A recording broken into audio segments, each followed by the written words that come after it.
Sir வணக்கம் sir.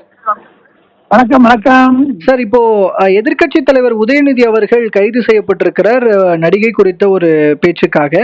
இந்த கைது நடவடிக்கையை எப்படி பார்க்குறீங்க? அவருடைய பேச்சை எப்படி பார்க்குறீங்க சார்? எந்த அரசாங்கம் வந்தாலும் சரி, பட்ஜெட் தான் முக்கியங்க. நாளைக்கு பட்ஜெட் தாக்கல் கூடிய நிலைமையில ஒரு பெரிய ஒரு பொதுமக்களுக்கு 8 கோடி தமிழர்களுக்கு நன்மை செய்யக்கூடிய பட்ஜெட் பிரசன்டேஷனுக்கு முதல் நாள் கைது செய்ய போவது எதிர்கட்சி தலைவர் என்றால் அது ஒரு மாபெரும் தவறான எண்ணத்தில் தான் போய் முடியும் என்று என்னுடைய கருத்து. கைது செய்து எடுப்பதை விட எஃப்ஐஆர் போட்டுட்டு என்கொயரி பண்ணி அவரை கொஞ்சம் டென்டர் ஹுக்ஸ்ல வச்சிருக்கலாம். அதனால சிம்பத்தி வரும் தான் நினைக்கிறேங்க. 1 2 அவர் பேசியதும் தவறு. சனி வருமா பாருங்க, அப்படிலாம் சொல்லக்கூடாது. ஒரு மாண்புமிகு எதிர்கட்சி தலைவர் என்பது அவருக்கு இது மாதிரியான வாய் சுருக்க பேச்சுக்களை எல்லாம் அவர் தவிர்த்திருந்தால் நன்றாக இருந்திருக்கும். இது தமிழகத்தினுடைய சட்ட ஒழுங்கு பிரச்சனைக்கு மாறுதலாக போய் முடியுமோ என்ற ஒரு அச்சம் என் மனதில் வருகிறது. ஓகேங்க சார். இந்த பேச்சு தொடர்பாக நேற்று நேஷனல் மீடியாலாம் இந்த நியூஸை கவர் பண்ணியிருந்தாங்க. அது மூலமாக வந்து ஒரு நெகட்டிவான விஷயம்தான் இங்கே உதயநிதி அவர்கள் மேலும் திமுக மீதும் பேசப்பட்டது. அதுவே இந்த பக்கம் இந்த கைது நடவடிக்கை தற்போது ஒரு சிம்பத்தியை கிரியேட் பண்ணியிருக்கு அப்படிங்கிற பார்வையும் வருது. இதில் நம்ம எந்த ஆங்கிள் வந்து அதிகமான தாக்கத்தை ஏற்படுத்தும் நினைக்கிறீங்க? சிம்பத்தி சட்டங்களை நான் நம்ப தேடாது. சிம்பத்தி ஒன்றும் வர மாதிரி எனக்கு தெரியல. காரணம் என்ன என்று கேட்டால், அவர் ஒரு துடுக்கான பேச்சுக்களை எல்லாம் தவிர்க்க வேண்டும். எதிர்கட்சி தலைவர் சனாதனத்தை பற்றி பேசுகிறார். என்னங்க, ஒரு உங்களுக்கு தண்ணி வேணும்னா அங்கே போய் தண்ணி வேணும்னா என்ன அர்த்தம்? அதுதான் என்னுடைய கருத்துங்க. அது மாதிரி செய்வது தவறு என்று தான் என்னுடைய கருத்து. சார் வணக்கம் சார். வணக்கம் சார். இப்போ எதிர்க்கட்சி தலைவர் உதயநிதி அவர்களுடைய பேச்சு, அந்த நடிகை குறித்தான பேச்சா இருக்கட்டும், அண்ட் வந்து அவருடைய கைது நடவடிக்கை எப்படி பார்க்குறீங்க சார்? உதயநிதி ஸ்டாலினுடைய பேச்சு காவிரி தொடர்பான போராட்டத்துல அவர் பேசின பேச்சு வந்து தரக்குறைவானது, மிகவும் கீழ்த்தரமானது. திமுக தலைவர்கள் பல பேர் அந்த மாதிரிதான் பேசுறாங்க. ஆனா நாளை தினம் கட்சியினுடைய தலைமை பொறுப்பு ஏற்கக்கூடிய இன்றைய எதிர்கட்சி தலைவராக இருக்கிற உதயநிதி ஸ்டாலின் அப்படி பேசி இருக்க கூடாது. அதுக்கு வந்து புதிய விளக்கத்தை எல்லாம் திமுக சொல்றாங்க, அதெல்லாம் ஏற்புடையது அல்ல. ஆனா இது கண்டிக்கத்தக்கது, தண்டிக்கத்தக்கது. ஏன் கைது லெவல்ல போறாங்கன்னு தெரியல. கடந்த காலங்கள்லயும் திமுகவினர் பேசுறத அப்போதைய எதிர்கட்சி தலைவர்கள் வந்து வழக்கு தொடுத்திருக்காங்க, அவதூறு வழக்கு தொடுத்திருக்காங்க. கைது செஞ்சுட்டா அது வந்து பிரச்சனையாக மட்டும் இல்ல, தேவையில்லாம அவருக்கு முக்கியத்துவம் தருகிற செய்தியில முக்கியத்துவம் தருகிற போக்கு வந்துடும். அதை தவிர்த்துட்டு கட்சி ஆளும் கட்சி மறுப்பு அறிக்கை, கண்டனம் அதெல்லாம் தெரிவிக்கலாம்.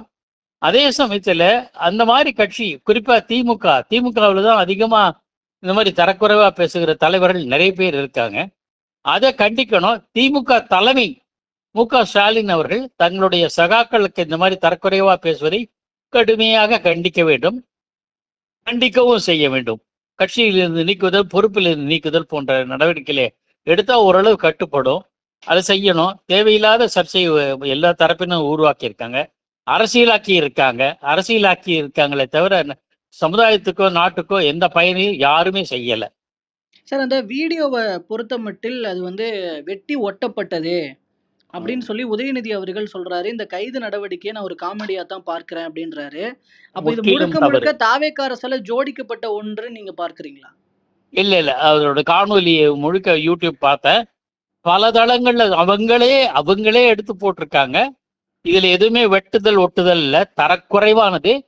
உதயநிதி ஸ்டாலின் ஏற்கனவே ஒரு முறை முன்னாள் முதலமைச்சர் எடப்பாடி பழனிசாமியை பத்தி தரக்குறைவா பேசியிருக்கார். அவர் இந்த மாதிரி தரக்குறைவா பேசுவதை தவிர்த்து ஒரு பக்குவப்பட்ட அரசியல் தலைவராக பரிணமிக்க வேண்டும். அதுதான் அவருக்கு நல்லது, அவருடைய அரசியல் எதிர்காலத்துக்கு நல்லது. இதுல உதயநிதி அவர்களை நீங்க சொன்னது போல ஒரு இது தொடர்பாக வழக்கு தொடுக்கலாம், அது மறுப்பு கண்டன கடிதங்கள் சொல்லலாம், அறிக்கைகள் வெளியிடலாம். அதை விட்டுட்டு இந்த உடனடி கைதுங்கிறத நம்ம வேறு சில விஷயங்களோடு பொருத்தி பார்த்துக்கணுமா? இப்ப நாளைக்கு பட்ஜெட் கூட்டத்தொடர் நடக்க இருக்கு, அதுல பங்கேற்க விடாமல் தடுக்கணும், அண்ட் வந்து திமுகவுக்கு மீதான ஒரு வெறுப்புணர்வை காட்டணும்ன்ற வகையில இந்த கைது நடவடிக்கையை பார்க்கலாமா? அதுவும் இருக்கு. தாவேக்காவும் அரசியல் பண்ணுகிற போக்கு அவங்க கிட்டே இருக்கு. நாளை தினம் பட்ஜெட் கூட்டத்தொடர் அவங்க என்ன பேசுவாங்க, இல்ல கலாட்டா ஏதாவது பண்ணுவாங்களா, இந்த மாதிரியான அணுகுமுறை பொதுவாகவே தமிழ்நாட்டில் இந்த மாதிரி அரசியல் அநாகரிகங்கள் அதிகரித்து விட்டன. அதுக்கெல்லாம் முற்றுப்புள்ளி வைக்க வேண்டும். முதல்ல இதுக்கெல்லாம் யார் ஆரம்பிச்சாங்களோ அவங்க தான் முற்றுப்புள்ளி வைக்கணும்.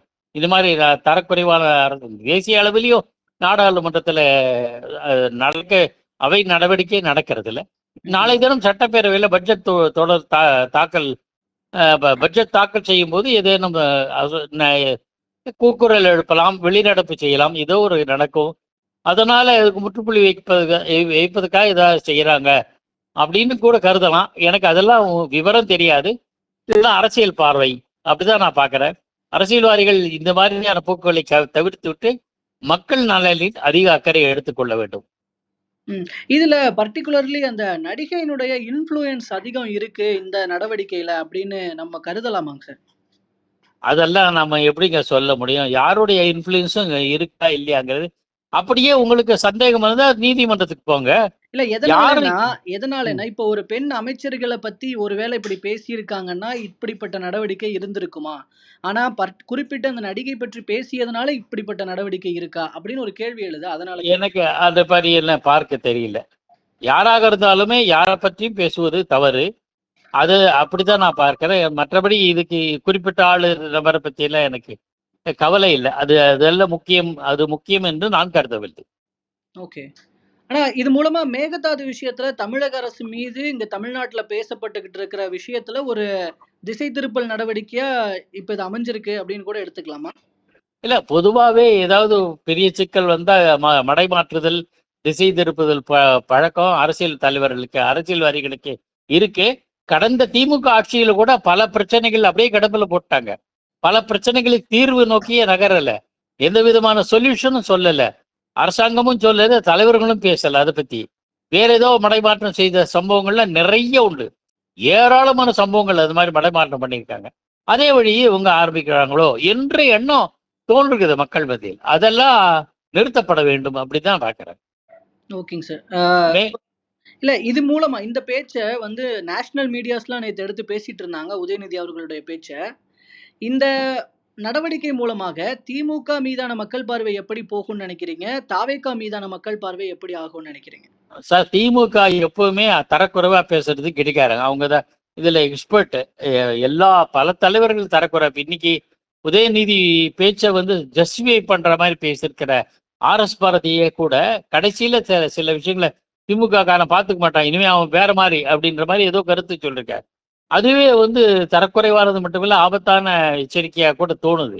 அந்த மாதிரில பேசுவது, பல தலைவர்கள் பேசுவது, அதை கண்டிக்கணும், தண்டிக்கணும், நிறுத்தணும். அதுதான் நம்ம பார்வை, அது யாராக இருந்தாலும். ஓகேங்க சார். உங்களுடைய கருத்துக்கள் அப்ப இவ்வளவு நேரமா பகிர்ந்துகிட்டதுக்கு ரொம்ப நன்றிங்க சார். நன்றி கோபிநாத். நன்றிங்க.